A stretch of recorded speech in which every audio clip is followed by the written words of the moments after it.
而家上頭就係查緊黑社會滲入警界嘅事，而且最唔中意就係警務人員嘅家屬係黑社會分子。我執行緊職務嘅時候，根本冇諗到有呢個大佬。喂，你咩都唔知，點做人大佬啊？阿傑，唔好再叫我做阿傑，叫阿 Sir。阿 Sir， 我冇做大佬好耐啦。睇你自己似乜嘢？做衰人嗰時俾人鬧，做好人嗰陣連行兩步都俾人跟蹤啊！俾條生路佢行得唔得？打敗戒指俾佢害死噶，你做咩要逼佢接受佢啫？唔好打啊！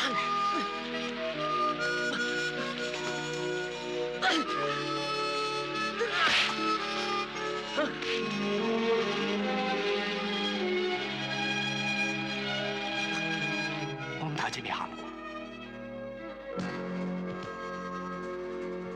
過，嗰次係我第一次流眼淚。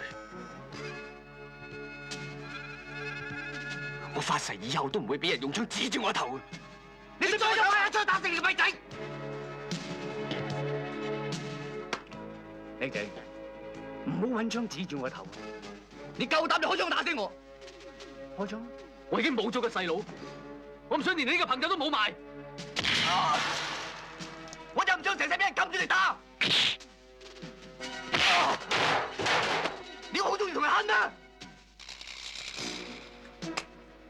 我衰咗3年，我等一個機會，爭翻口氣，唔係要證明話俾人聽我威，只係想話俾人聽我唔見咗嘅嘢，我想自己攞翻。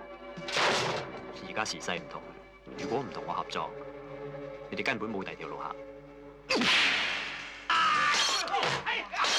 停手！有事慢慢講啊！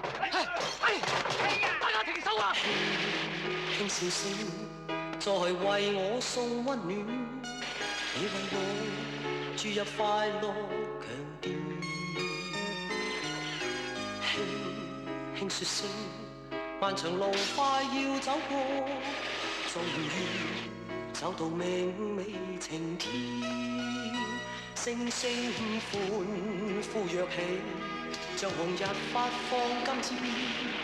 我伴你往日笑面重現，輕輕叫聲，共抬望眼看高空，終於青天優美為你獻，擁着你，當初溫馨再湧現。心裏邊，同志氣夢彌漫。